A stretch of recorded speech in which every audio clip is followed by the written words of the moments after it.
আসসালামু আলাইকুম। মাঠ ও মাঠের বাইরের অনুষ্ঠানে সবাইকে স্বাগত জানাচ্ছি। আমি শফিক কলিম।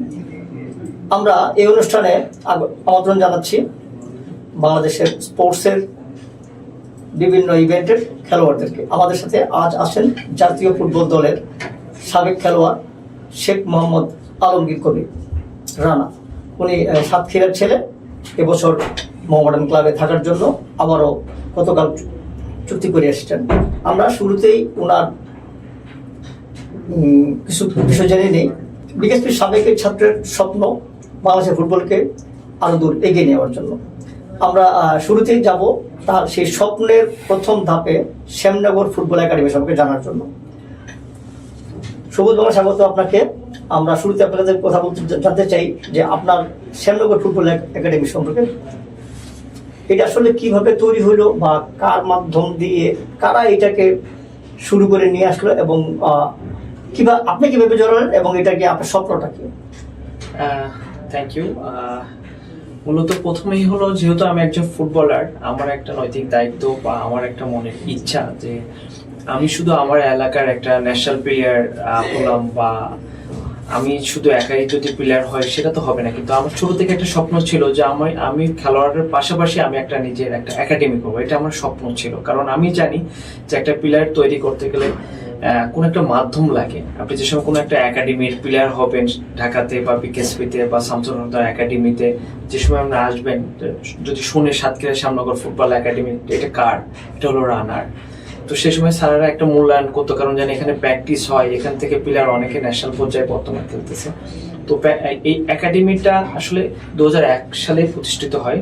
সে সময় আমি রানিং খেলোয়াড় ছিলাম, বিকেএসপি স্টুডেন্ট ছিলাম। তো এটা হলো মূলত আমাদের এলাকায় যারা সাবেক খেলোয়াড়রা, ওরা এই প্রতিষ্ঠানটা করে। পরবর্তীতে এটা আমি ওই একাডেমির খেলার অবস্থায় দেখাচ্ছে একাডেমির সভাপতি হয়। তো এখান থেকে বর্তমান এই শ্যামনগর ফুটবল একাডেমির সাথে এখান থেকে বর্তমান অনেক ন্যাশনাল পর্যায়ে ঢাকাতে আছে, এসবিতে অনেক টুর্নামেন্ট এবং ঘরোয়া লিগে, ফেডারেশন কাপ, অনেক ভালো রেজাল্ট করছে। ধরেন বর্তমান আসাদুল মোল্লা ঢাকা আবুনিতে খেলতেছে, সে কিন্তু আমাদের বিকেএসপির মানে আমার একাডেমিরই ছাত্র। সে কিন্তু আমি বিকেএসপি তাকে ভর্তি করি। সে অলরেডি কিন্তু আন্ডার-20-তে চ্যাম্পিয়ন হয়েছে, ইন্ডিয়ার বিপক্ষে কিন্তু গোল করছে আসাদুল মোল্লা। তো আমারই একাডেমি শ্যামনগর, আমি এদেরকে ক্লাস 7-এ দেখাচ্ছে বিকেএসপিতে আমার একাডেমির মাধ্যমে ট্রায়াল দেওয়ার ব্যবস্থা। যে শুধু ছেলেরা না, ইভেন কি মেয়েরাও আছে এখান থেকে। বিকেএসপি এখন রানিং 5-6টা স্টুডেন্ট মেয়েরা আছে।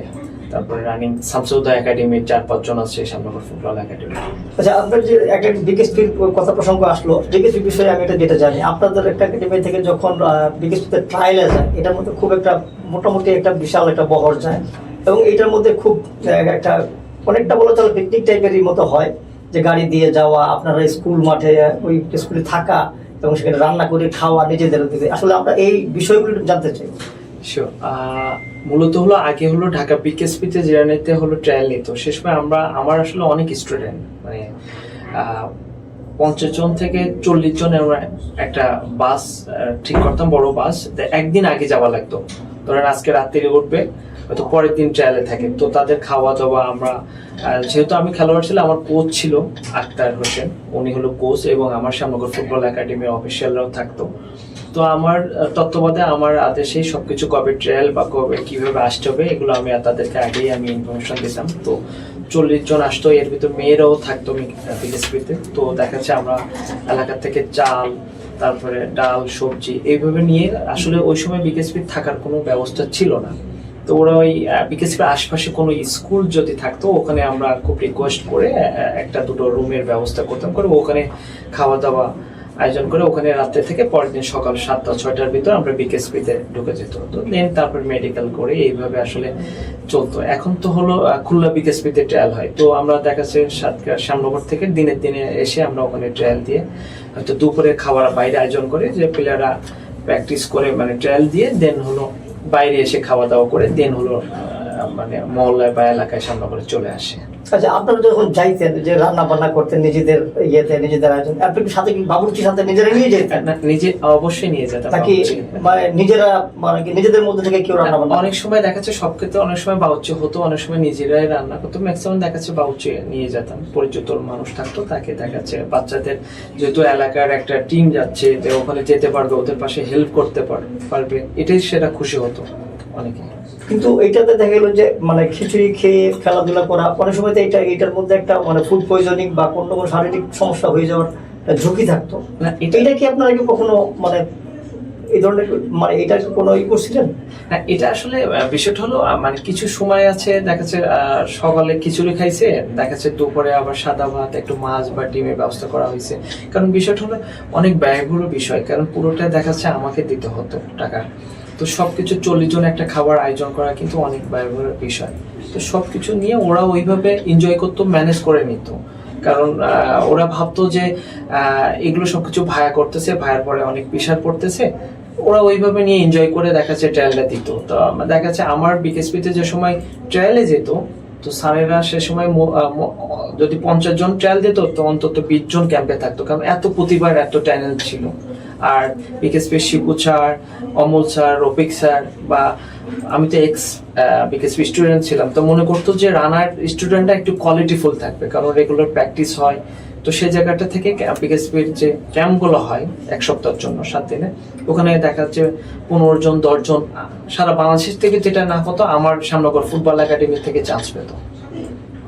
প্রতি বছর বাংলাদেশের থেকে দেখা যাচ্ছে 10 জন বা 20 জন করে কোটা থাকতো একটা, তার ভিতরে আমার স্টুডেন্ট 3টা থেকে 4টা থাকবেই মাস্ট। এই একাডেমিটাকে নিয়ে আপনার স্বপ্নটা কি? স্বপ্ন তো আসলে অনেক কিছু, কারণ শুধু বাংলাদেশ ফুটবল ফেডারেশন শুধু ফুটবলকে ডেভেলপ করতে পারবে না, ডেভেলপ সারা বাংলাদেশের এই যে একাডেমিগুলো যা আছে সবাই মিলে যদি আমরা প্রচেষ্টা করি, তাহলে কিন্তু আমরা একটা স্বপ্ন দেখতে পারি। তো আমি চাই যে আমি একজন ন্যাশনাল প্লেয়ার হিসেবে দীর্ঘদিন খেলতেছি ন্যাশনাল টিমে, এখনো পর্যন্ত ঘরোয়া লিগে খেলতেছি। আমার নিজের নৈতিক দায়িত্ব থেকে আমি যদি 10টা প্লেয়ার যদি ন্যাশনাল পর্যায়ে তৈরি করতে পারি, ওটাই আমার তৃপ্তি। যে আমি প্লেয়ারে খেলার পাশাপাশি যে একটা ভালো প্লেয়ার তৈরি করতে পারছি, ওটাই হলো আমার শান্তি, ওটাই আমার সাকসেস। আচ্ছা, আপনারা একাডেমিগুলোতে মানে কি ধরনের প্রশিক্ষণটা শুধুমাত্র খেলার বাইরে নৈতিক মূল্যবোধ বা নৈতিক প্লেয়ারদেরকে যে শিক্ষার পড়াশোনার পাশাপাশি মানে খেলাধুলার পাশাপাশি পড়াশোনাটার দিকে এরকম কোনো কিছু তাদেরকে আলাদাভাবে মোটিভেশন করা হয় কিনা? অবশ্যই, কারণ একটা শিক্ষিত ছেলে কিন্তু যে সময় আপনার খেলাধুলো কিন্তু তার অন্য চিন্তাধারা থাকবে। তো শুধু খেলাধুলো করলে না, খেলাধুলোর পাশাপাশি কিন্তু বিকেএসপি যেখানে ভর্তি করতে গেলে বা সান্তনতার ভর্তি করতে গেলে কিন্তু আপনার পড়াশোনা লাগবে, অ্যাটলিস্ট 7 পাস করতে হবে।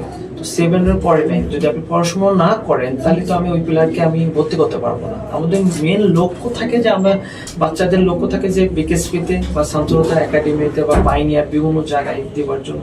তো এগুলো ছেলেদের তো পড়াশোনা ছাড়া আপনাকে কোথাও আপনাকে নেবে না। তো খেলাধুলার পাশাপাশি সবসময় আমি গাইড করি যে পড়াশোনা অবশ্যই মাস্ট লাগবে। এই ক্ষেত্রে এদেরকে আমরা সবসময় এই ইনফরমেশনগুলো আমি আচ্ছা, এই আমি আরেকটু পেছনের দিকে যাই, সেটা হলো আপনি বললেন যে প্লেয়ার তৈরি করার বিষয়টা, এই যে তার পাইপলাইনে আমাদের ন্যাশনাল টিমের বলেন, আমাদের ঘোড়া ফুটবলের জন্য সবকিছু মিলে ওভারঅল মিলে খেলার পাইপলাইনে খেলার তৈরি করে দিয়ে সাপোর্টিং দেওয়ার জন্য এই জায়গাটার মধ্যে কিন্তু আমরা সোশ্যাল মিডিয়াতে দেখি, ফেসবুক বা ইসের মধ্যে দেখি যে অনেকেই লেখালেখি করেন খেলোয়াড় তৈরির দায়িত্ব অনেকেই না জেনেই হয়তো পথ পড়ায়, কিন্তু আমার হয়তো ইয়ের মধ্যে যে অনেকেই বলে ফুটবল ফেডারেশনের দায়িত্ব একাডেমি গঠন করে তাদেরকে প্লেয়ার তৈরি করে দিয়ে তৈরি করা। আসলে কি আপনার দৃষ্টিভঙ্গিতে অ্যাজ এ প্লেয়ার হিসাবে আপনি কি মনে করেন যে এই দায়িত্বটাকে ফুটবল ফেডারেশনের একাডেমি, সারা বাংলাদেশ একাডেমি গঠন করে প্লেয়ার তৈরি করা, নাকি ক্লাবগুলার বিশেষ করে পেশাদার লিগের ক্লাবগুলার এই একাডেমি গঠন করে প্লেয়ার তৈরি করা, কোনটা আপনি কোনটা মনে করেন? আসলে দুইটাই মনে হয় যদি সংযুক্ত করা হয় তাহলে আমার কাছে মনে হয় ভালো হবে। কারণ আপনি বাইরে দেখবেন যে প্রতিটা কিন্তু বার্সা, রিয়েলের সবার কিন্তু একাডেমি আছে। এই একাডেমির প্লেয়ার কিন্তু ইন ফিউচার ক্লাবে বা বিভিন্ন জায়গায় কিন্তু তারা খেলতেছে এবং হায়ার করে অনেক সময় দেখা যাচ্ছে অন্য টিমে কিনে নিচ্ছে। তো ফেডারেশনে অলরেডি ইতিমধ্যে কিন্তু আমার শ্যামনগর ফুটবল একাডেমি কিন্তু বাংলাদেশ ফুটবল ফেডারেশনে অন্তর্ভুক্ত হয়েছে। মানে এই বছর নতুন আমি এটাই করছি।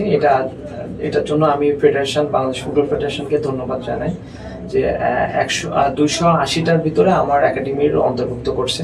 তো আমার মনে হয় সবাই মিলে ক্লাব এবং ফেডারেশন এবং সারা বাংলাদেশ মিলে যদি যদি একত্র যদি কাজ করতে পারে, তা আমার মনে হয় ফুটবলটা আরো অনেক ডেভেলপ হবে। শুধু ফেডারেশন ক্লাব না, ইভেন কি ডিস্ট্রিক্ট লেভেলে যেমন আছে জেলা টিমগুলো, এগুলো যদি স্পন্সর ওইরকম সুযোগ সুবিধা ফেডারেশন থেকে যদি কোচ পাঠানো হয়, বিভিন্ন প্রশিক্ষণ দেওয়া হয়, আমার মনে হয় ফুটবলটা আরো ডেভেলপ হবে। এবং এস ভিত্তিক যে টুর্নামেন্টগুলো হয়, এগুলো যদি একটু বেশি বেশি করে জেলা ভিত্তিক করে, বা জেলা আগে যেমন আমরা দেখছি চিটাং লিগ, খুলনা লিগ, এগুলো কিন্তু বন্ধ হয়ে গেছে। এগুলো করতে হবে। এগুলো করলে কি দেখা যাচ্ছে আপনার ভালো ভালো প্রতিভা, ভালো ভালো প্লেয়ার আপনি চলে আসবেন। আগে কিন্তু ঢাকা লিগের পরে চিটাং লিগে মানুষ খেলার জন্য পাগল হয়ে যেত, এটা হয়তো আপনি ভালো রকমই জানেন।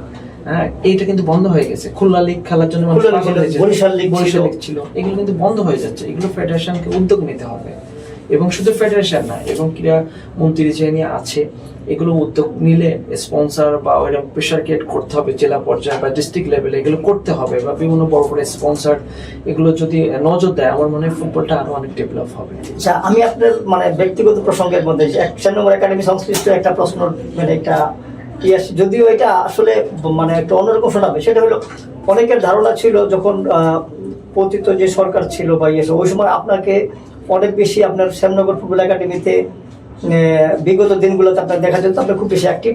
মানুষ মনে করতো, আমরা দেখতাম অনেকে, আপনি মনে করতো, অনেকে ধারণা ছিল যে আপনি হয়তো রাজনীতি করবেন কিংবা আপনার এমপি ইলেকশন করবেন, সেই কারণে আপনি আপনার একাডেমিটাকে নিয়ে খুব বেশি মাতামাতি করতেছেন। এটা সম্পর্কে আপনার একটা এটা কি কোনো মানুষের ভুল ধারণা, না আপনার প্যাশন থেকে আপনার একাডেমির সাথে?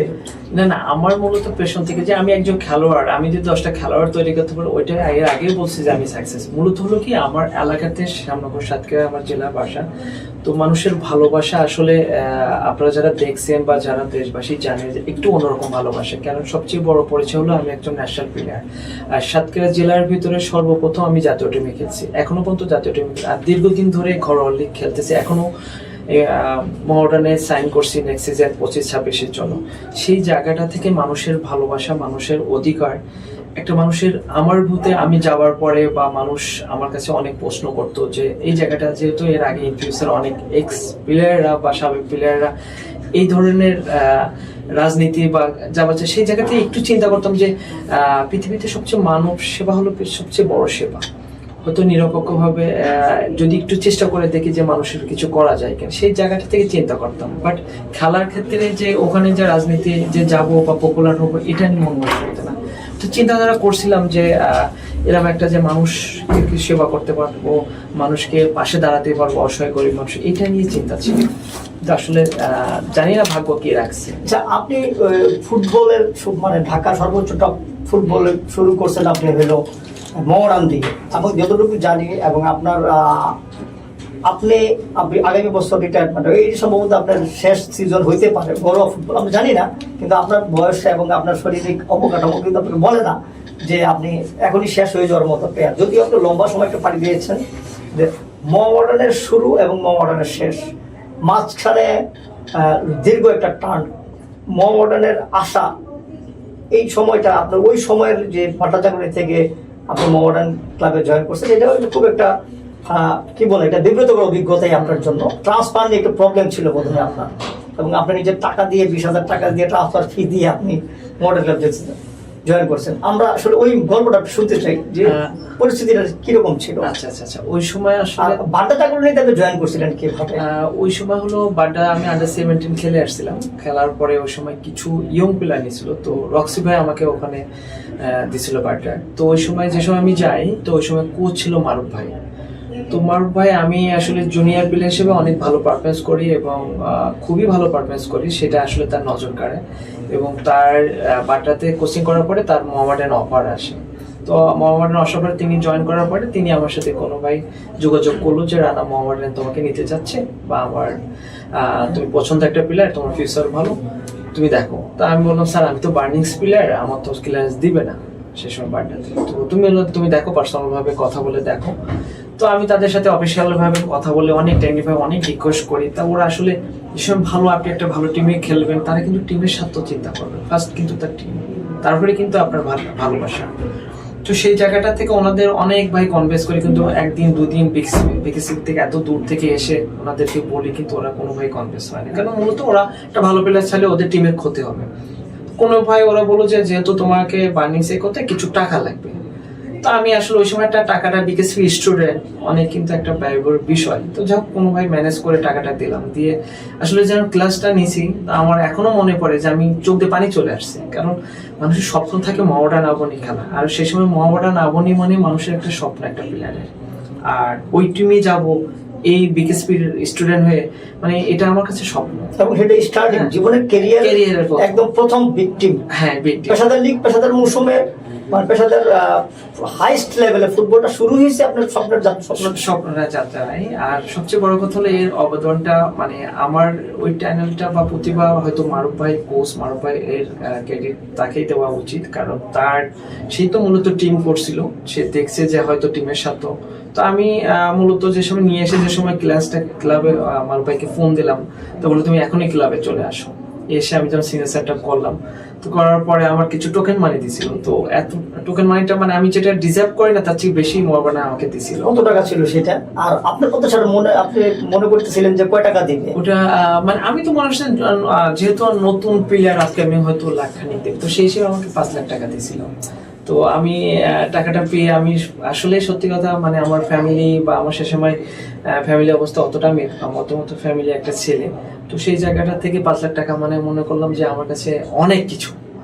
তো প্রথম ফোনটা আমার বাবাকে ফোন দিয়ে বাবা আসলে কাঁদতেছিল যে তুই 5 লাখ টাকা পাইছিস। হয়তো বলতেছে যে আমার এখন পানি চলে আসতেছে, 2011 সালে আমার বাবা মারা গেছে, এখনো বাবার কথা মনে করতেছে। আসলে বাবা কি জিনিস যার নাই সেই বোঝে, যে আমার খেলা বা আজকে এই জায়গার লাইফের সবচেয়ে বড় অবদান হলো আমার বাবার, কারণ তিনি যে আমার লাইফে পুরো ফ্যামিলিটা, আমার যৌথ ফ্যামিলি, মানে আমার চাচা দাদা মানে সবাইকে নিয়ে, মানে ফুবু নিয়ে আমাদের অনেক 20 জন, মানে প্রতি সাজে 20 থেকে 25 জন, মানে প্রতি সাজে খাবার করা হতো। তো পুরো দায়িত্বটা বাবার ছিল। তো বাবার একটা ছোট, মানে ওই সময় একটা হোটেল ছিল, ছোট হোটেল, আর টেম্পো চালাইতো, খুব কষ্ট করে আমাদের চাচাদের বিভিন্ন মানুষ করছে। লাইভে একটু বললাম যেহেতু তিনি নাই, আল্লাহ যেন তাকে বেঁচতে নাসিব করুক। তো ওই জায়গাটা থেকে যে সময় আসছি, মারুফ ভাই ক্যাম্পে যে সময় জয়েন করছি জুনিয়র প্লেয়ার হিসেবে, আর সেই সময় আমি খুব হ্যাংলা পাগলা ছিলাম, মানে সবাই বলতে এত জুনিয়র প্লেয়ার। তো মামারে যে সময় প্র্যাকটিস করতেছে, আমার খেলা পার্টনার থেকে অফিসিয়াল বা অন্য যারা বড় ভাইরা ছিল, আমিনুর ভাই, তারপরে হাসান মামুন ভাই, রজনীদা, আরমান আজিজ ভাই, এমিলি ভাই, মামুন ভাই, জাহিদ ভাই, তো স্টোপার আরিফ ভাই, সৈকত ছিল, হ্যাঁ সৈকত ভাই ছিল। তো তাদের ভালোবাসা আসলে আমি মুগ্ধ হয়ে যাই, মানে মুগ্ধ হয়ে যায় এই জন্য যে আমি যে একটা জুনিয়র প্লেয়ার, অনেক সময় অনেক ক্লাব জুনিয়র গেলে হয়তো তারা কেমন একটা করে, কিন্তু তাদের যে একটা ভালোবাসা, তাদের ফিলিংসটা, ভালোবাসাটা দেখে আমার আরো নিজের ভিতর সাহস জমালো। আর আমার মারুফ ভাই চেঞ্জিং এ ম্যাচ খেলাইতো বা কোনোটা বেস্টে দিত, তো সব মিলে আমি জুনিয়র প্লেয়ার হিসেবে তার পরের বছর মোটামুটি রেগুলার খেলা শুরু করলাম। তো আলহামদুলিল্লাহ ওই স্টার্ট করলাম, করার পরে তারপরে আমি ন্যাশনাল টিমে 2009 সালে ন্যাশনাল টিমে ডাক করলাম। আচ্ছা, আমরা ন্যাশনাল টিমের প্রসঙ্গটা যাবো পরে। আপনার যেহেতু প্রসঙ্গটা আপনার বাবার প্রসঙ্গটা আসছে, আমরা আপনার বাবার প্রসঙ্গটা থেকে বা পরিবারের প্রসঙ্গ আমরা ফেরত যাই। সেটা হইল, আপনি ফুটবলার হইলেন, আপনার পরিবার থেকে কি ধরনের সাপোর্ট ছিল, বা আপনি কোন জায়গা থেকে আপনার ফুটবলার হওয়ার স্বপ্নটা তৈরি হইল? মূলত হলো আমার যে সময় আমি আমার এলাকাতে খুব মানে খেলাধুলা হতো, ফুটবল খেলা হতো, ক্রিকেট খেলা হতো, কিন্তু ফুটবলটা খুব জনপ্রিয়তা ছিল, কিন্তু আমি ফুটবল ক্রিকেট দুটোই ভালো খেলতাম। তো আমার বড় ভাই, নিজের আপন বড় ভাই শেখ হুমায়ুন কবির মিঠু, আর আমার চাচা তরকুল, উনি হল আমার ছোট চাচা, তো ওনারা ওই খালি পায়ে খেলতে যেত। আমার বাড়ির পাশে একটা মাঠ ছিল, আমার ওস্তাদ গুরুজন আইজুল কাকু, ওনাকে সবাই বলে আইজুল কাকু বলে চেনে। তো ওনার বাসায়, ওনার ওই মাঠে মানে চাচা আর ভাই খেলতে যেত, তো আমাকে নিয়ে যেত, আমি অনেক ছোট ছিলাম। তো নিয়ে গিয়ে আমার দাগের পাশে বসায় রাখতো, ওরা খেলতো, আমি বলটাল বাইরে গেলে কোথাও গেলে আমি তাড়াতাড়ি বলটা মাঠের ভিতর দিতাম। তো ওই দেখতে দেখতে ওস্তাদ আইজুল কাকু আমাকে যে সময় দেখলো, দেখার পরে বললো যে ছেলেটা খেলার খুব নেশা আছে, তো আমাকে বললো যে তুমি এদের সাথে খেলো। তো আমার সুযোগ দিত না, আমি হ্যাংলা পাগলা ছিলাম, আর ওরা তো স্বাস্থ্য শরীর ভালো ছিল। তারপরে একটু খেলার সুযোগ হতো, তো দেখতে দেখতে এক পর্যায়ে উনি আমার ওই যে ফুটবল বলতে সে খেলাধুলার মানে এতটা একটা রক্তের সাথে মিশে গেছে যে পড়াশোনা বাদ দিয়ে সারাক্ষণ এই মাঠে বসে থাকতাম। এটার জন্য মা আব্বা অনেক রাগ করতো, বাবা সারাদিন কাজ করতো, এসে দেখতো যে মানে সারাদিন খালি পায়ে খেলতাম, তো ঘুম আসতো, তাই পড়াশোনা করতাম না। এই জন্য বাবা প্রচন্ড রাগ করতো প্রথম স্টেপে। স্বাভাবিক ব্যাপার যে একটা ছেলে পড়াশোনা করতেছেন, ওর লাইফ কি হবে। আর ফুটবলটা হলো ওইভাবে আমরা এখন যেমন পেশাদত্ত যে সময় মিডিয়া, সোশ্যাল মিডিয়া, এখন আমরা পুরো ঘরে ঘরে, সে সময় তো আসলে এত কিছু ছিল না, ছিল। তো আমার লাইভে আমার উস্তাদ তাইজুল কাকু ওই সময় আমাকে খুবই হেল্প করছে, যে দেখছে এই ছেলেটার প্রতিভা আছে, এই ছেলেটা এগুলো প্র্যাকটিসে নিয়ে যেত, বা আমি যদি না যেতাম আমার বাসায় আসতো। তো ওই করতে করতে একটা পর্যায়ে আমি ইন্টার স্কুল খেললাম আমাদের ওখানে, pilot school, Lakshmipur pilot Haricharan বিদ্যালয়। ওই স্কুলের যে সময় হাই স্কুলের যে আগে তো ইন্টার স্কুল খেলা হতো, ওই খেলার মাধ্যমে আমি খুলনাতে সাতক্ষীরা চ্যাম্পিয়ন হলাম আমার স্কুলে। খুলনাতে আসলাম, খুলনাতে আসার পরে আমি রাজ্জাক স্যার বলে আপনি চিনবেন আমাদের ন্যাশনাল টিমে, আব্দুর রাজ্জাক, ওনার সাথে আমার কোনো ভাই একটা পরিচয় হয়। উনি সাতক্ষীরায় হলো ট্রায়াল নিতে যায় বিকেএসপিতে, হ্যাঁ বিকেএসপিতে সাতক্ষীরা ট্রায়াল নিতে যায়, বিকেএসপি সেসব কোচ ছিল উনি। তো দেখা যাচ্ছে উনি মানে আমার খুলনায় ইন্টারস্কুল খেলা, উনি আমার বলছিল যে খুলনায় সাতক্ষীরাতে ট্রায়াল নিতে যাবো, তুমি এসো। তো আসার পরে আমি বাসায় আব্বুকে শেয়ার করলাম, আম্মুকেও শেয়ার করলাম। তো ওরা মানে ইন্টার স্কুল তো স্কুল পর্যায়ে যেতাম, তো ওটাটা ওনারা অত গুরুত্ব, যে সময় সাতক্ষীরায় ট্রায়াল দিতে যাবো বিকেএসপিতে, তো সেই সময় বাবা একটু চিন্তান্বিত করে গেল যে তুমি যাবা, টাকা পয়সা লাগবে, কিছু হয় কি, এদিকে মানে আমার খুব সমস্যা চলতেছে। তারপরে আম্মু ম্যানেজ করে দিছে। যাওয়ার পরে বিকেএসপিতে সাতক্ষীরায় ট্রায়াল দিলাম। ট্রায়াল দেওয়ার পরে ওখানে 1 মাসের ক্যাম্প হতো, 1 মাস 6 মাসের একটা ক্যাম্প হতো সারা বাংলাদেশ। প্রথম জেলা পর্যায়ে পড়ার পরে ওর একটা 1 মাসের। তো আমার প্রথম যাওয়ার পরে একদম হ্যাংলা পাগলা ছিলাম। তো আপনি চিনবেন বিকেএসপির ছাত্র ইবাদুল ভাই, এখন শামসুল হুদা একাডেমি, উনিও আমার কোচ। তো উনি ওই আমার দেখার পরে রাজ্জাক স্যার বলছিল যে ছেলেটা নেন, ছেলেটা ভালো, এখন যেহেতু নাই আপনি ট্রেনিং করেন। তো ওই সময় অনেক সিনিয়রদেরকে ডাকছিল, তার ভিতরে আমাকে 1 মাসের ক্যাম্পে ডাকছিল। তো ডাকার পরে উনি নড়াইলে 1 মাস ক্যাম্প হয় 2000 সালের দিকে। দেন ওখানে ভালো করার পরে যারা ভালো করে তারা 6 মাসের জন্য বিকেএসপিতে ট্রায়ালের জন্য নেয়। তো আমি ওই লেভেলে পাই না। পরে উনি আমাকে বললো তুমি জানুয়ারি থেকে বা ডিসেম্বরে বিকেএসপি ট্রায়াল হবে, দেন তুমি ওখানে যেও। তো আমি রাজা, ওই সময় তো ফোন ছিল না, একটা চিঠি লিখে দিল। ওখানে বিকেএসপির কোচ মুন্না স্যার ছিল, বিকেএসপি স্টুডেন্ট, সাবেক স্টুডেন্ট, কোচ ছিল। তো ওনার যাওয়ার পরে আমি বিকেএসপি যাওয়ার পরে ওই চিঠিটা ওনাকে দেখালাম। দেখার পরে প্রথম মেডিকেলে গেলাম। মেডিকেলে যাওয়ার পরে আমাকে বয়সে বাদ দিয়ে গেল, মানে ওখানে প্রথম মেডিকেল করে বিকেএসপি একটা প্রসেস আছে। বাদ দেওয়ার পরে আমি তো কাঁদতেছি যে আমার স্বপ্নটা কি দূর হয়ে যাবে। পরে স্যারকে ওই চিঠি দেখালাম। পরে উনি আবার ডাক্তারকে দেখালো, ডাক্তারকে দেখানোর পরে রিকোয়েস্ট করলো, করার পরে আমাকে আবার ট্রায়ালে নিল। ট্রায়ালে নেওয়ার পরে 2000 স্টুডেন্ট ফুটবলে, ওই সময় তো ফুটবলে পুরো জোয়ার। 2000 স্টুডেন্টের ভিতর মাত্র নিবে হলো আপনার 70 জন। 70 জনের মধ্যে এত ভালো পারফরমেন্স করছি যে আমার নাম্বার 2 নম্বর। তারপরে 1 সপ্তাহের জন্য ক্যাম্প ডাকার পরে ওখান থেকে আমি মানিক, যার কথা বললেন, মানিক, মোস্তাক, সৈকত, আমি চান্স পাই। আপনারা একসাথে? হ্যাঁ। তো আমরা একসাথে ওই 2000 সালে ভর্তি হই। তারপরে আমার জীবন শুরু ফুটবল। আচ্ছা, এরপর আপনারা ন্যাশনাল টিমে খেলেন, মোহামেডানে খেললেন। মোহামেডানের থেকে মোহামেডান মাস্টে শুধুমাত্র আবাহনীতে শুধু খেলা হয়, আবাহনীতে খেলা কি যেমন বড় যতগুলো টিমে খেলছেন। আবাহনীতে কোনো প্রস্তাব পাইছিলেন খেলার জন্য? প্রস্তাব পাইছিলাম, কিন্তু কেন যান নাই? প্রস্তাব যদি পাই থাকেন তো যান নাই কেন? আসলে যাই না সেটা না, ওই সময় যে টিমে ছিলাম ভালো অবস্থায় ছিলাম। আর আমি বাংলাদেশে যে কয়বার প্রিমিয়ার লিগে বা খেলছি, সব সময় কোনো না চ্যাম্পিয়ন ফাইট টিমে খেলছি। আর আমার লাইফে বাংলাদেশে যে লিগ, সুপার কাপ বলেন, স্বাধীনতা কাপ বলেন, ফেডারেশন কাপ বলেন, বি লিগ বলেন, আমার সবগুলো আমি টপে আমার লাইফে অ্যাচিভমেন্ট করছি। মানে টোটাল মানে কোন টুর্নামেন্টের বাদ নাই। হ্যাঁ, কোন ক্লাবে যেমন বসুন্ধরা কিংসে 3বার হ্যাট্রিক চ্যাম্পিয়ন হলাম, ফেডারেশন কাপ, তারপরে লিগ চ্যাম্পিয়ন, তারপরে সুপার কাপ, শুরুটাই হয়েছে সুপার কাপ দিয়ে। তারপর হলো আপনার ফেডারেশন কাপ 13 বছর পরে চ্যাম্পিয়ন হলো আবনির সাথে। তারপরে 23 বছর পরে হলো প্রিমিয়ার লিগ। শেখ জামালে হলো আপনার চ্যাম্পিয়ন হলাম, শেখ রাসেলের রানার চাপ হলাম, তো মুকসুদাই রানার চাপ হলাম। শেখ রাসেল যেবার ট্রেবল জিতলো, মারুফ ভাই ওইবারে ওইটা আমি সম্ভবত শেখ জামালে ছিলাম। কারেক্ট। আমরা একটা বিষয় জানার জন্য, সেটা হলো এই বসুন্ধরা কিংসের শুরুটা একেবারে জন্মলগ্ন থেকে, যারা মানে প্রিমিয়ারে যে বছর প্রথম খেলে এবং সেটার পিছনে আপনার নেপথ্য কারিগরদের মধ্যে আপনি একজন ছিলেন এবং তহিদুল আলম সবুজ, যদি ভুল না করে থাকি আমি। এবং আরো 2-3 জন ছিল কর্মকর্তাদের মধ্যে বোধহয় 1 বা 2 জন ছিল। অসীম ভাই বোধহয় ম্যানেজার ছিলেন, উনিও বোধহয় একটা ভালো একটা ভূমিকা। আচ্ছা দাদা, এই বসুন্ধরা কিংসটাকে আপনার ঘুষাইলেন কিভাবে? আসলে মূলত হলো আপনার প্লেয়ার, জি জি জি প্লেয়ার, এই প্লেয়ার এজ এ প্লেয়ার হিসাবে সংগঠকের ভূমিকা তৈরি হয়ে গেল ওই জায়গা থেকে।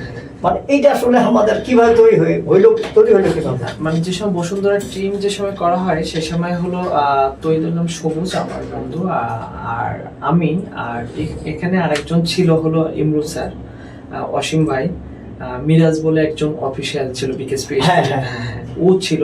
মানে মূলত এই কয়জন মাধ্যমে আমরা প্রথমে বসুন্ধরা কিংস এর যাত্রা শুরু হয়। ওরা তো ফাউন্ডেশন থেকে পরে প্রিমিয়ার আসে, দিন পরে তো সেই টিম থেকে কিছু প্লেয়ার নেয়, বাকি বিকেএসপির আমাদের কিছু ম্যাক্সিমাম প্লেয়ার থেকে। আর মূলত এটা একটা ভূমিকা রাখে সবুজ আর আমি, অনেকে ফোন করে মানে ইমরুল স্যার বা মিরাজ, এরা হলো কিছু প্লেয়ারের ইনফরমেশন দেয়। এগুলো প্লেয়ার আসলে ওনারা তো ওইভাবে প্রথম কথা বলতে নেই, আমরাই মূলত কথাই বলতাম।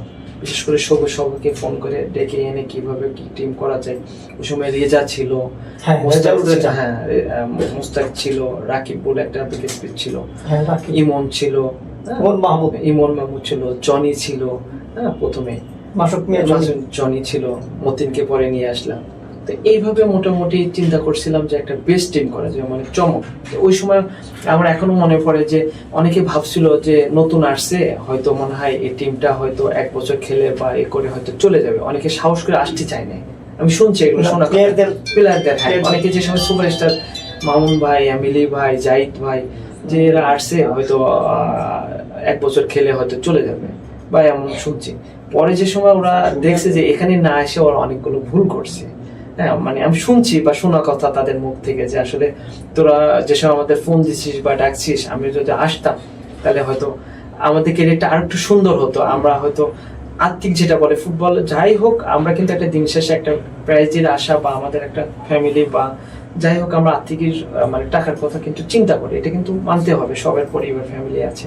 সেই জায়গাটাতে হয়তো বসুন্ধরা আমরা যে কয়েক বছর খেলছি, তাদের পেমেন্ট, তাদের সুযোগ সুবিধা, একটা পেশাদার লীগের যদি কোনো ভালো টিম যদি থাকে, সেটা কিন্তু মোহামেডান, আবাহনী, বসুন্ধরা, একটা সময় শেখ জামাল, সেগুলো ছিল, এটা ছিল, কিন্তু নাম্বার 1 কিন্তু বসুন্ধরা ছিল। তাদের পেশাদারিত্বের কারণে সুযোগ সুবিধা, মানে প্লেয়ারদের সুযোগ সুবিধা দেওয়ার জন্য, যদি একটা বাংলাদেশের টপ প্লেয়ার যাতে সুযোগ সুবিধা থাকে সেটা কিন্তু বসুন্ধরা ছিল। মাঠ বলেন, জিম বলেন, তাদের সুযোগ সুবিধা ছিল। আচ্ছা, বসুন্ধরা থেকে মানে এই ভাইটাল এরকম বড় একটা টিম হয়ে করার জন্য আপনাদের এরকম কোনো নির্দেশনা, যেহেতু আপনারা সংগঠকের মধ্যে ভূমিকা ছিলেন, আপনাদের কোনো এরকম নির্দেশনা দেওয়া ছিল যে আমাদের চ্যাম্পিয়ন ফাইট দেওয়ার মতো টিম করতে হবে এবং বাংলাদেশের সব বড় বড় তারকাদের আপনাদের নিয়ে নিতে হবে, এরকম কোনো নির্দেশনা দিয়ে দিছিল কিনা? অবশ্যই এটা হলো আমাদের ইমরুল স্যার এবং অসীম ভাই, স্পেশাল ভাবে সবুজ সবসময় আমাদেরকে ডেকে একটা কথা বলতে হলো যে যেহেতু প্রথম বছর আমরা যদি ভালো একটা রেজাল্ট করার পরে কিন্তু তাদের ভিতর কিন্তু বসুন্ধরার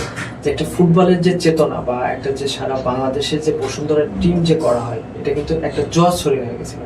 ওই অনুযায়ী থেকে যে সময় ইমরুল স্যার পার্সোনাল ভাবে সবুজকে অফিসে ডেকে এনে বলছে যে বেস্ট যেটা, ওনার তো খেলা দেখতো যে কে বেস্ট, আবাহনী, মোহামেডানে কে শেখ রাসেল, শেখ জামালে খেলতেছে, ওখান থেকে কালেক্ট করে কিন্তু মোটামুটি একটা সেট করে ফেলছিল। আর সবচেয়ে মাস্টার মাইন্ড অস্কার যে সময় ছিল, ও কিন্তু খুবই একটা টিম ব্যালেন্স করে খুবই করতো। রক্সি ভাই ছিল, নিপু ভাই ছিল, সুন্দর একটা টিম করে ফেলছিল। একটা মানে 18 সালের থেকে পুরো 20 সাল পর্যন্ত একটা টিম কিন্তু একই টিম ছিল, চেঞ্জ করতো না কিন্তু, দুই একজন চেঞ্জ হতো কিন্তু একই প্লেয়ার গুলো ছিল। কারণ কি একই প্লেয়ার থাকলে কি আপনার সুবিধা কি একটা বোঝাপড়া হয়, যেটা কিন্তু মোহামেডান তার প্রতিফল পাইছে। মোহামেডান কিন্তু প্লেয়ার চেঞ্জ ছিল, আবাহনীতে মোটামুটি একই রকম। কারণ এটা কিন্তু যে সময় একই প্লেয়ার থাকবে, আপনার বোঝাপড়া, ক্লাবের প্রতি একটা ফিলিংস, একটা ভালোবাসা কিন্তু অটোমেটিক চলে আসে। আচ্ছা, আমি এই প্রসঙ্গে দীর্ঘদিন থাকা বা একটা এর মধ্যে আমি আরেকটা বিষয় একটাই করি, সেটা প্লেয়ারদের স্বার্থের জন্য। এটা আপনি কিরকম করে ভাবেন বা আমি আমার মতো ভাবি, সেটা হলো অনেক প্লেয়ার আছে যে ভাই বড় বড় মানে উদীয়মান অনেক প্লেয়ার আছে, একটা বড় প্লেয়ারে বড় টিমে চলে গেল। ধরেন এক সময় শেখ জামালের ছিল যে চিত্রটা, সেই চিত্রটা এখন বসুন্ধরা। আপনি ধরেন শেখ জামালের মধ্যে সাখাওয়াত, রনি, তারপর সোহেল রানা, আগের সোহেল রানা যেটা ফরাসগঞ্জ থেকে স্টার হয়েছিল, সেই সোহেল রানা, এরকম ওদের মধ্যে কিছু প্লেয়ার বা আমার মনে হয় এটা ভুল ডিসিশন যে ওইখানে যারা বিদেশি নির্ভর প্লেয়াররা দল গড়ে শক্তি দিয়ে শক্তিশালী দল গঠন করে, ওই সব দলে গিয়ে তার সাইড বেঞ্চে দুই মৌসুম বা 3 মৌসুম বসে থাকে, হয়তো তারা 20 লাখ 25 লাখ টাকা পাচ্ছে, কিন্তু বসে থাকতেছে, বসে থেকে তাদের কেরিয়ারটা মোটামুটি একটা পর্যায়ে শেষ হয়ে যায়। তখন তারা সহজ ভাষায় একটা ছোট টিমে খেলতে হয় এবং হয়তো তারা টিম নাও পাইতে পারে, কিংবা খেললে একেবারে নিচের লেভেলের টিমগুলো।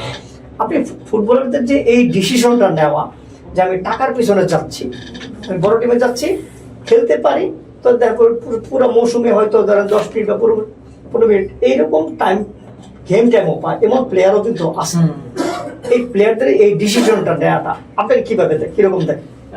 না, এটা একটা খুব ইম্পর্টেন্ট আপনি প্রশ্ন করছেন। আসলে একটা প্লেয়ারের আপনার ডিসিশন কিন্তু অনেক ইম্পর্টেন্ট। সে যদি চাইলে কিন্তু একটা ধরেন এক মৌসুমে 20 লাখ টাকা না নিয়ে একটা মধ্যমানের প্লেয়ারের টিমে খেলতো এবং কন্টিনিউ সে তার খেলা চালিয়ে যেত, সে হয়তো 10 লাখ টাকা পাইতো।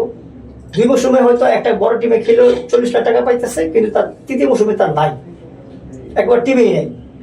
কিন্তু একটা মধ্যমানের প্লেয়ার টিমের মধ্যে খেলে সে দীর্ঘদিন খেলতে পারতো, খেলে তার ক্যারিয়ারটা ভালো আরো স্ট্যান্ডিং ভালো পজিশনে নিয়ে যেতে পারতো।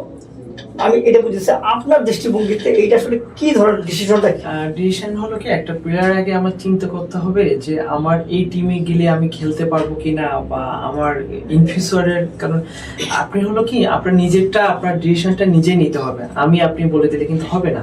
বিষয়টা হলো আমি ধরেন এখন আমি বসুন্ধরা কিংসে গেলাম, তো আমার চিন্তা করতে হবে এখানে কি আমি রেগুলার ম্যাচ পাবো নাকি রেগুলার ম্যাচ পাবো না, এটা কিন্তু চিন্তা করতে হবে। শুধু কি টাকাই কিন্তু সবকিছু না। টাকা হয়তো আপনি একটাকে বলছেন 1 বছর আপনি পালেন, আপনাকে 50 লাখ টাকা দিল, পরের বছর আপনাকে কেউ কিনলো না, তাহলে তো টাকাই দিয়ে তো হবে না। আমি এমন হতে হবে যে আমি এবছর 10 লাখ পালাম, সামনের বছর 20 লাখ পালাম, অ্যাভারেজে খেলতে খেলতে খেলতে গেলে সেটা হলো আমি দীর্ঘস্থায়ী হবে। কিন্তু দেখা যাচ্ছে আমি এক টাইম খেলাম, পরের বছর আমি টিম পেলাম না। তো যারা আপকামিং জুনিয়র বা যারা আসতেছে, আমি মনে করি যে একটা মিডিয়াম ক্লাসের টিমে গেলে রেগুলার খেলুক, খেলার পর নিজেকে শো করুক, যে তারপরে দেখা যাচ্ছে তার একটা ডিমান্ড হবে। কিন্তু আমি প্রথমেই গিয়ে যদি একটা চ্যাম্পিয়ন ফাইটের টিমে থাকি, সেখানে যদি বেস্টে খেলে আলহামদুলিল্লাহ, কারণ নিজের পারফরম্যান্স যোগ্যতা যদি সে করতে পারে অবশ্যই তাকে সুযোগ দেবে। আর যদি মনে করে যে না, এখানে আমার পজিশনে ফরেন আছে বা আমার পজিশনে আমার থেকে বেটার কেউ আছে, তাহলে আমার মনে হয় আমার দেশে আছে প্লেয়ার যে প্রথমে একটা নর্মাল ক্লাব থেকে, নর্মাল বলতে মিডিয়াম ক্লাব, মধ্যম ক্লাব থেকে শুরু করুক, দেন তাকে নিজেকে শক্ত তৈরি করে আমি একটা ভালো টিমে আমি ডিজার্ভ করি। এটাই আমি মনে করি। মানে যারা আপকামিং জুনিয়র প্লেয়ার আসছে তাদের একটা, আমার তরফ থেকে একটা সিনিয়র প্লেয়ার হিসেবে তাদেরকে এটা একটা মেসেজ। আগে তুমি তোমার ক্যারিয়ারটাকে বিল্ড আপ করার জন্য তুমি একটা মধ্যম মানে যেখানে তুমি গেম টাইম পাইবা, গেম টাইম না পেলে তোমার পারফরম্যান্সে তো তুমি দেখাইতে পারবে না। আচ্ছা, আমরা এইবার আপনার আসি সেটা একটা ন্যাশনাল টিমের ক্যারিয়ারটা নিয়ে। ন্যাশনাল ক্যারিয়ারের মধ্যে ডিডোর সবচেয়ে পছন্দের যে কয়েকজন ছাত্র ছিল বা যেই কয়েকজন শিশু ছিল, তার মধ্যে আপনি ছিলেন একজন, কারণ আপনার সেটা ছিল আপনার রানিং এর কারণে, এবং এটার জন্য অনেক সিনিয়র প্লেয়ার হয়তো আপনার কাছ থেকে ডিডোর চোখটা অন্য দিক থেকে সরাই নিয়ে আসছিল। আপনার ওই সময়ের যে কক্সবাজার যে আপনাদের যে কন্ডিশনিং ক্যাম্পটা হয়েছিল, সেখানে আপনি মেজবাউল মানিক বা বিদেশিতে যারা আসছিলেন, ওনারা একটু বেটার পজিশনে ছিলেন। আপনার ওই অভিজ্ঞতাটা একটু বলেন তো, কক্সবাজার কন্ডিশনিং ক্যাম্পটা। এটা আসলে ওই কথাগুলো, স্মৃতিগুলো মনে পড়লে এখনো আমি নিজেকে অনেক এনজয় করি। বিশেষ করে আমার প্রথম ন্যাশনাল টিমে ডিডোতে ডাকে, তো আমাদের কন্ডিশন ক্যাম্প ওখানে 1 মাসের জন্য কক্সবাজারে হয়। তো মূলত হলো কন্ডিশন ক্যাম্পটা কিন্তু অনেক হার্ড ট্রেনিং হয়, হ্যাঁ, বালুতে খালি পায়, অনেক রানিং। আর ওই সময় প্রচন্ড বর্ষাকালে ছিল, তো শুধু আমাদের রানিং করাতো। রানিংটা এমন ছিল যে ব্রিজের এই মাথা থেকে ওই মাথা মনে হয় মেবি 10 কিলো না 5 কিলো, যেহেতু ডিডো আমাদের রানিং দিয়ে, উনি আবার ওপর দিয়ে হলো মশিন তো আছে আমাদের ফেডারেশনে, ওর গাড়ি নিয়ে ওই মাথায় গিয়ে দাঁড়াতো। তো আমরা ওখানে ক্যাম্পে অলমোস্ট মনে হয় 35 জন সিনিয়র প্লেয়ার, আমিনুর ভাইও ছিল, রজনী নেতা ছিল, হাসান মাউন ভাই ছিল, এমিলি ভাই, আরমান আজিজ, তো অনেক সিনিয়র প্লেয়ার ছিল। তো আমি এমন রানিং করতাম যে এই মাসা মানে এই সাইড থেকে একদম বিচের এই মাথা থেকে শুরু করে ওই মাথায় 4 বার যাওয়া আসা। তো এত বৃষ্টি হতো, প্রতিদিন বৃষ্টি হতো বর্ষাকালে। তো আমি যে সময় রানিং করতাম, তো রানিং করার পরে একসাথে মোটামুটি মাঝখানে যাওয়ার পরে একের পর এক দেখি পিছনের দিকে চলে যায় সবাই। তো আমি যে সময় রানিং শেষ করে আসতেছি, তো তারা দেখি মাঝখানে অবস্থা থাকতো। তো আমি যে সময় 2 বার রানিং করে শেষ করতাম, তো তারা দেখি মানে যাচ্ছে, আমি এসে আধা ঘন্টা পরে বা 20 মিনিট পরে একের পর এক আসতো। এতটা রানিং করতাম, তো সবাই সে সময় মনে করতো যে একে কি ম্যারাথন রানিং করে, মানে কে কি বললো আমি সবসময় ওটা মাথায় না দেয়। আমি কথা হলো আমাকে প্লেয়ার হতে হবে, আমার ন্যাশনাল টিমে খেলতে হবে, এই প্রতিশ্রুতি নিয়ে আমি চিন্তা করি। অনেক সময় সিনিয়ররা হয়তো কষ্ট পেতে, হয়তো ভালোবেসে অনেক সময় বকা দিতে, আমি ওটা কখনো মানে মাথায় নিতাম না। এতটা রানিং করতাম, আমার লাইফে মানে শ্রেষ্ঠ রানিং করছে। পরে ডিডো একটা সাক্ষাৎকারে বলছিল যে রানা যে আকারে রানিং করে, আমার মনে হয় বাংলাদেশে ম্যারাথন মানে যদি হতো তাহলে ও মানে চ্যাম্পিয়ন হতো ম্যারাথনে, মানে এতটা রানিং করতাম। তো ওই জায়গাটা থেকে এখনো যারা আগের প্লেয়াররা বা সাবেক মানে যারা নতুন প্লেয়ার, অনেকে তো জানে না, হয়তো কিছু বলে যে তোরা রানিং দেখলে তোরা পাগল হয়ে যাতিস। আমরা একবার দিতাম, ও দুইবার শেষ করে এসে বসে থাকতো, মানে এতটা জোরে রানিং করতো।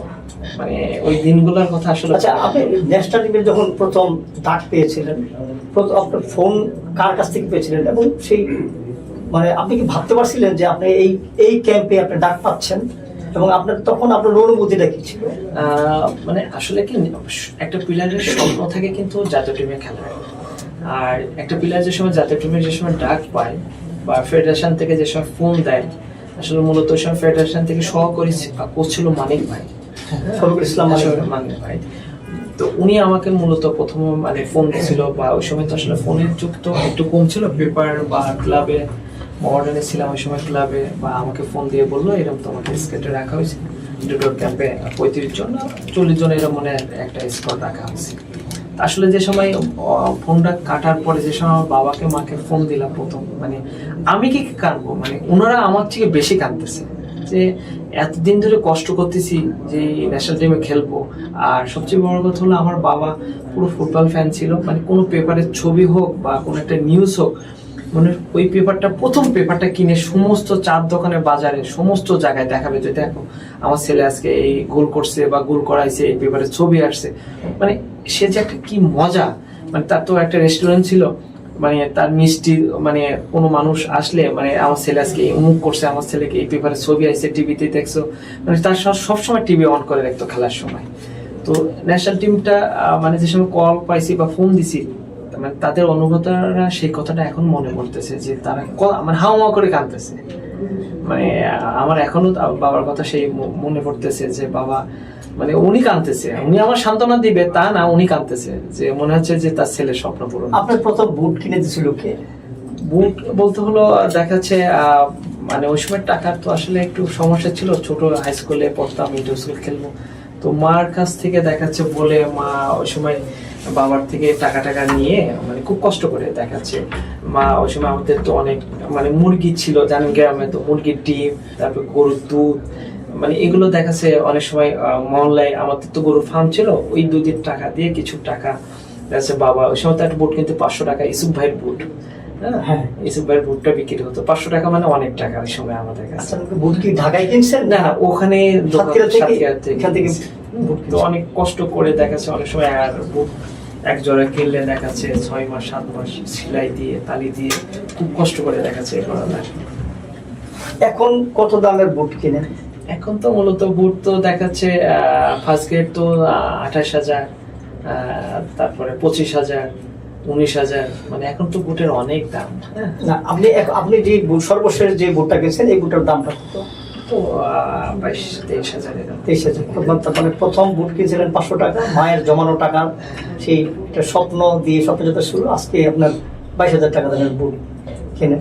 এটা আসলে একটা প্রাপ্তি, এটা অর্জন, এটা হলো আপনার অধ্যাবসায়, অনেকদিন দীর্ঘদিন টিকে থাকার জন্য। আচ্ছা, ন্যাশনাল টিমে তো আপনি অনেকদিন অনেক কোচ পেয়েছেন, সেই আমাদের বিদেশি বলেন এবং দেশি বলেন। আপনি তো দিল্লি সাপে খেলে আসছেন, আপনার ঢাকায় আপনার অভিষেকটা হয়েছিল বাংলাদেশ চ্যালেঞ্জ ট্রফিতে, যেটা বাংলাদেশ মিয়ানমার ছিল, গুয়াম ছিল, আমাদের দুইটা ম্যাচে তিনটা দলে ছিল। আমরা মিয়ানমারের সঙ্গে 2-1 গোলে 1-0 গোলে আগে থাকা এনামুল হক গোলে আগে ছিলাম। পরে সেকেন্ড হাফে ওদের লং পাসে খেলতে আমরা পারাই নাই, যে কারণে আমরা 2 গোলে হারছিলাম। ওটা ছিল আমাদের সেকেন্ড ম্যাচ।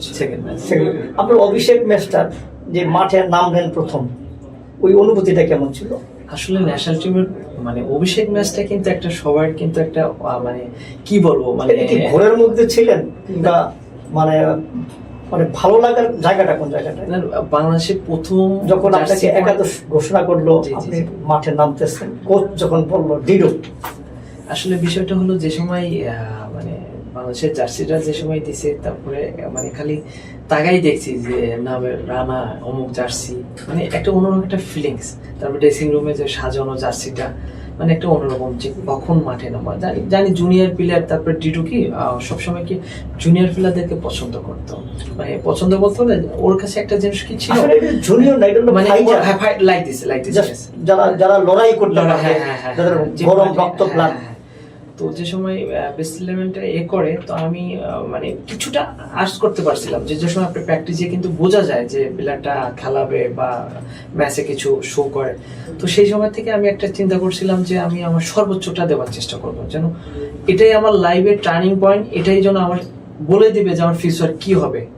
তো চেষ্টা করছিলাম যে আমার 100%টা দেবার, আর বাকি আল্লাহর ইচ্ছা যেটুকু করার চেষ্টা করছি। হয়তো জানি না কতটুকু সাকসেস হতে পারছি, কিন্তু ওই টুর্নামেন্টটা জাস্ট আমাদের একটা ব্যাড লাকই বলা চলবে। আমরা যদি মিয়ানমারের সাথে ম্যাচটা যদি এরকম যদি আমাদের সেকেন্ড হাফে যদি ম্যাচটা যদি না হইতো এরকম, তাহলে আমরা হয়তো এটা আমরা চূড়ান্ত পর্বে উঠতে পারতাম। আচ্ছা, যেটা হলো, আপনি 2016 সাল পর্যন্ত বিশ্ব আমাদের ন্যাশনাল টিমে খেলছেন এবং অনেক কোচ পেয়েছেন, সেই ডিডো, নিকোলাই লিওভস্কি, রবার্ট রুপচিচ, তারপর লুডভিগ ডি ক্রুইফ। এদের মধ্যে কার কোচিং দর্শনটাকে আমাদের ফুটবলের জন্য বা আপনার কাছে ভালো লাগছে? আমাদের কে থাকলে আমাদের ফুটবলটা ধরেন যে আরো একটু ইমপ্রুভ হইতে পারতো, বা আজকের অবস্থার থেকে হয়তো একটু ভালো যেতে এর ভিতরে অনেকগুলো ভালো কোচ আসছে, কাউকে ছোট করবো না, সবাই ভালো মানে কোচ এবং কোয়ালিটি। কিন্তু আমার কাছে যেটুকু কোচিং করে মনে হলো, ডিডো কিছুটা বাংলাদেশকে চেঞ্জ করে গেছে। মানে ডিডো কিন্তু একমাত্র সর্বপ্রথম ফুটবল যে পায়ে পায়ে খেলতে হবে, খেলতে খেলতে কাউন্টার অ্যাটাক, আমার ওর কিছু কোচিংটা খুব ভালো লাগছে। মানে বাইরের দেশে কোচিং এর ভিতরে ওর যদি আর একটু দীর্ঘ আর একটু সময় যদি দিত, আমার মনে হয় ফুটবলটা আর একটু ডেভেলপ হতো, এবং বিশেষ করে ন্যাশনাল টিমটা কিন্তু আরো ভালো কিছু করতো।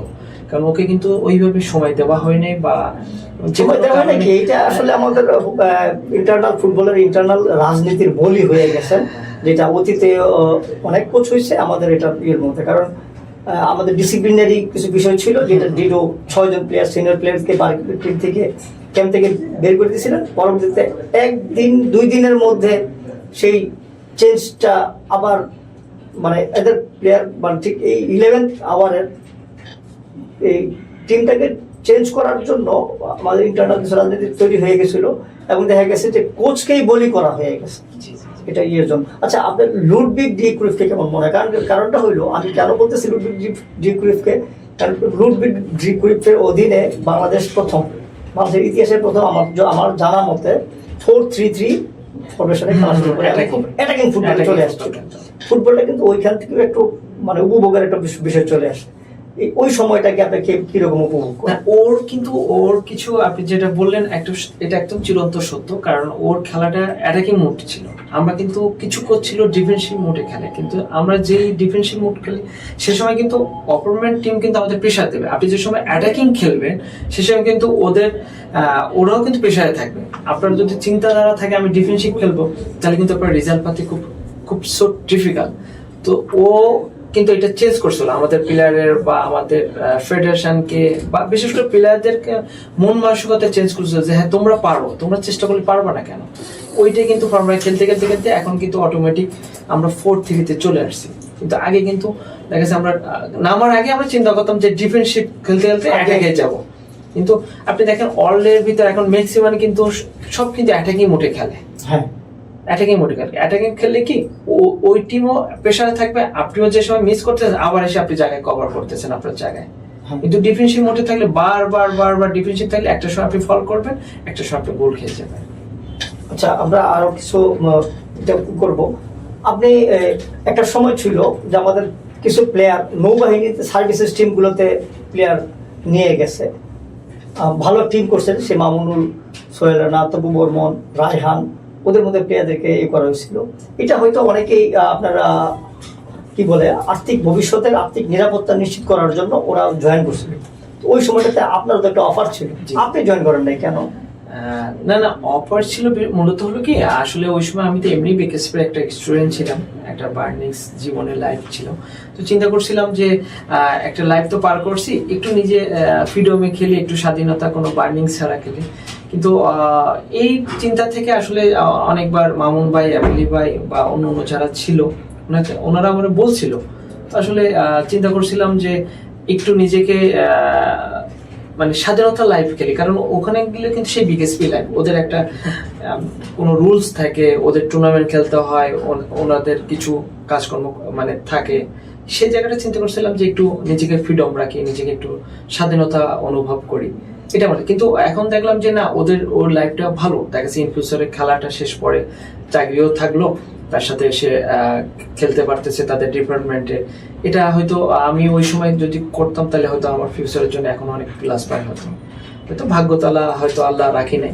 এরকম আপনার একটা আরেকটা দুর্ভাগ্যের বিষয়, সেটা হলো আপনার সাথে অনেক প্লেয়ারই এখন আমেরিকা প্রবাসী হয়েছেন, অনেকেই ইংল্যান্ড প্রবাসী হয়েছেন।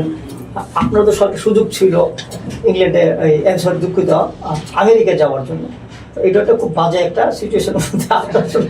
এই গল্পটা শুনতে চাই যে কেন আপনি, মানে আপনাদের দুর্ভাগ্যটা কেন? আপনারা বোধ হয় একটা যার মাধ্যমে আবেদন করেছিলেন, সে সম্ভবত আপনাদেরকে বিক্রি করে দিতে চেষ্টা করেছিল। আমি তো ঢাকা 11 টিমের হয়ে লন্ডনতে খেলতে গেছিলাম, এটা সম্পূর্ণ দায়িত্ব হলো ফিনিশ ভাই, এটা ঢাকা 11 তো জানেন। তো ওখানে আমাদের বিষয় ছিল এবং ওখানে 2টা ম্যাচ খেলা হয়েছিল, সবুজ একটা ক্যাপ্টেন ছিল, আমি একটা ক্যাপ্টেন ছিল, 2টাই খেলা আমরা জিতছি। তো তারপরে আমেরিকাতে যাওয়ার একটু চেষ্টা করছিলাম যে ক্লাব কাপ, ওয়ার্ল্ড কাপ থাকার জন্য। আসলে মূলত বাইরে সেটেল হবার এটা চিন্তাধারা আপাতত নাই, কারণ বিষয়টা হলো বাংলাদেশে আছি আলহামদুলিল্লাহ। তো তার পাশাপাশি আসলে সব খেলোয়াড়দের বা সব প্লেয়ার বা প্রতিটা মানুষের স্বপ্ন থাকে একটু ইউরোপ বা একটু ভ্রমণ করি বা দেখি সারা জীবন। তো আমরা মূলত বাংলাদেশের খেলাগুলো হয়তো এশিয়া কেন্দ্রিক হয়, আমরা কিন্তু ইউরোপে ট্যুর করতে পারি না। সেই জায়গাটা থেকে ইউএসএ যাওয়ার জন্য, আমেরিকা যাওয়ার জন্য চেষ্টা করছিলাম। তো আসলে দুঃখ বিষয় হয়তো আমাদের ভিসাটা হয় নাই, ইনশাল্লাহ যেন পরবর্তীতে হয়। আমরা দোয়া করি যেন আপনার এই স্বপ্ন পূরণটা হোক।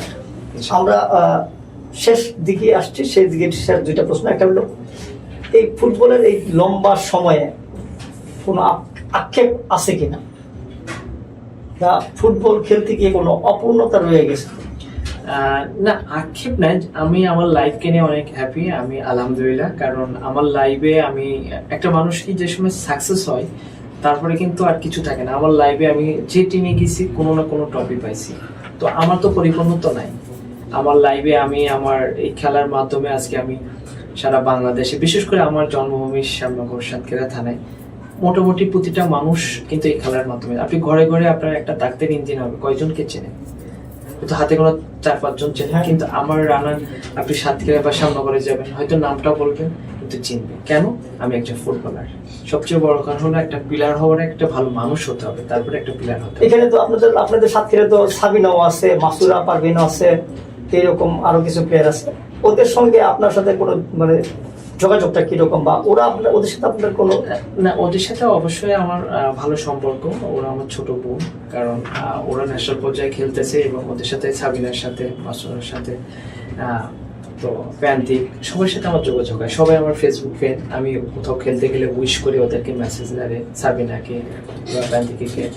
তো সবাই, ওরা আমি কোথাও খেলতে গেলে আমাকে উইশ করে, মানে একটা ভালো সম্পর্ক যে আমরা একই জেলাকে প্রতিনিধিত্ব করতেছি, বাংলাদেশকে রিপ্রেজেন্ট করতেছি, তো একজন অপরজনকে আমরা সাপোর্ট করি এবং এটা আমার সাতক্ষীরাকে যেন আরো ভালো জায়গায় নিয়ে যেতে পারি, এটা আমাদের প্রতিটা প্লেয়ারের ভিতর টার্গেট। কারণ যে সময় দেখবেন একটা মেয়ে টিম, আমাদের মহিলা টিম ন্যাশনাল টিমের ম্যাক্সিমাম কিন্তু সাতক্ষীরা, বর্তমান যে প্যান্তিক ও কিন্তু ন্যাশনাল টিমের ক্যাপ্টেন, ও কিন্তু সাতক্ষীরা বাসা।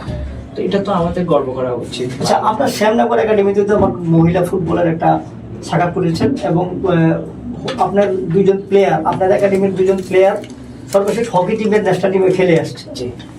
মানে মহিলা ফুটবলের আপনার শাখাটা কি আপনাদের শ্যামনগর একাডেমি থেকে মহিলাদের শাখা বড় করে করার ইচ্ছা আছে কিনা? অবশ্যই তো আছে। আমার এই একাডেমি থেকে ওরা আমার এখানে প্র্যাকটিস করতো, যারা বর্তমানে এখন বিকেএসপির স্টুডেন্ট। 1918 এশিয়া কাপ যে হকি যেটা খেলা হলো, যেটা ব্রোঞ্জ পাইছে, ওটা কিন্তু আমার একাডেমি। প্রথম ওরা বিকেএসপিতে হকি ফুটবলের ট্রায়াল দেয়, দেন ওখানে ঠিকানা পরে হকির কোচ ওদেরকে খুব পছন্দ করে, রেয়ান আর ষষ্ঠী। তো ওরা কিছুদিন আগে কিন্তু মানে বোস জিতে বাংলাদেশে আসছে। তো আমি আমার একাডেমি থেকে, শ্যামনগর ফুটবল একাডেমি থেকে ওদেরকে বিশাল বড় একটা সংবর্ধনা দিছি, এবং আমাদের ওখানে যারা যারা আছে রাজনীতিবিদ বা বিশেষ করে আমাদের টিউনো ম্যাডাম, উনিও, টিউনো স্যার এবং ডিসি স্যার যারা আছে সবাই কিন্তু ওদেরকে সংবর্ধনা দিচ্ছে। এটা আসলে ওরা যেটা ভাবি নাই যে আমরা হকি খেলে যেটা মানে মহিলা ফুটবলাররা যেটা পায়, ওরা কখনো ভাবি নাই যে আমরা এটা পাবো। সেটা আমি তাদেরকে সম্মান সেটুকু আমি সবার ম্যানেজ সবকিছু আমি করে তাদেরকে দিচ্ছি। ওরা পার্সোনালভাবে ওদের ফ্যামিলি বা ওরা দুইজন মানে লাইফের সেরা একটা মুহূর্ত পালন করছে। আচ্ছা, আপনাদের যে একাডেমিতে প্লেয়ারগুলি আসে এরা আসলে মূলত কোন লেভেল বা কোন পরিবারের থেকে উঠে আসে? ম্যাক্সিমাম জানেন আপনি গ্রামগঞ্জে কিন্তু একটা অনেক গরিব মানুষ দেখা যাচ্ছে ভ্যান চালায় বা কৃষি কাজ করে, অনেকে বুট নাই বা ড্রেস কেনার মতন তাদের সক্ষম হয় না। দেখা যাচ্ছে আমি বা আমার অন্য অন্য অফিসিয়াল যারা আসে, বেসিক্যালি আমি মূলত ওদেরকে বুট কেনা বা বল বা যেটা একটা খেলা খেলতে গেলে যে ক্রীড়া সামগ্রী যেগুলো লাগে, এগুলো বেসিক্যালি আমি দেখা যাচ্ছে অনেক সময় ম্যাক্সিমাম প্লেয়ারকে দেওয়া হয়। তারপরে হচ্ছে ঢাকাতে ট্রায়াল দিতে আসতেছে, তারা তো গরিব মানুষ, তারা অতটা টাকা পায় না, দেখা যাচ্ছে গাড়ি ভাড়া, খাওয়া খরচ সবকিছু আমার বহন করতে হয়। আপনার একাডেমির সাথে আর কারা কারা আছে যারা আপনাকে আর্থিকভাবে সহযোগিতা করেন? আর্থিকভাবে সহযোগিতা করেন আমি যে বললাম যে রকুন জামান বাবু, উনি শ্যামনগরের একটা প্রতিষ্ঠিত মালিক, একটা সিটি শহরের মালিক। তারপরে আরো ইটালি প্রবাসী হজদলিচা, লন্ডন প্রবাসী মিঠু ভাই, আরো আমার অফিসিয়াল আমার চাচা তরকুচা, এবং অন্য অন্য যারা অফিসিয়াল আছে আমার বন্ধু বান্ধব যারা আছে, ওরা সবাই এই একাডেমিতে অর্থ ইনভেস্ট করে। আচ্ছা, এটা তো ইনভেস্ট না, আসলে সহযোগিতা করে। আচ্ছা, আপনার আরেকটা শেষ প্রশ্ন, সেটা হলো আপনার কেরিয়ারের শেষে আগামী 5 বছর পর নিজেকে কোথায় দেখতে চান? কেরিয়ার শেষে আসলে এটা বলা মানে কেরিয়ার শেষ ঠিক, আপনি আপনার জীবনের মানে 5 বছর পর আপনার জীবনকে আপনি কোথায় দেখতে চান? আমি চাই যে এমন একটা কিছু কাজ করতে যেটা মানুষের পাশে মানুষের সেবা করা যায় এবং মানুষের অসহায় গরিব মানুষের পাশে থাকা যায়। এটা তো একটা মনের ভিতর আছে। আরেকটা বিষয় আছে, দেখা যাচ্ছে খেলা তো সারা জীবন থাকবে না, হয়তো 1-2 বছর পরে রিটায়ার করব। তো মূলত যেহেতু আমি একজন ফুটবলার আর যেহেতু আমি একটা একাডেমির সভাপতি, যেহেতু আমি স্পোর্টসকে ভালোবাসি, চাই যে স্পোর্টস নিয়ে কাজ করতে। দেখা যাচ্ছে আমার প্রিয় ক্লাব মোহামেডান আছে, ইন ফিউচারে আমি যেহেতু সি লাইসেন্স অলরেডি করে ফেলছি, তো যদি এরকম কোনো সুযোগ হয় যে ক্লাব কর্তৃপক্ষ বা আমাদের ম্যানেজার নকিব ভাই, আলতাজ ভাই যারা আছে বন্ধুদের সাথে যদি কাজ করতে দেয়, যদি এ ধরনের সুযোগ পাই, ইনশাল্লাহ ক্লাব নিয়ে কাজ করা বা আমার কোনো একাডেমি বসুন্ধরা বা বিভিন্ন জায়গায় যারা আছে বা অন্যান্য ক্লাবে যদি কাজ করার সুযোগ পাই, তাহলে হয়তো কাজ করতে পারি। এটা সবুজ বাংলার পক্ষ থেকে আপনাকে ধন্যবাদ আপনার মূল্যবান সময় থেকে আমাদের দেওয়ার জন্য।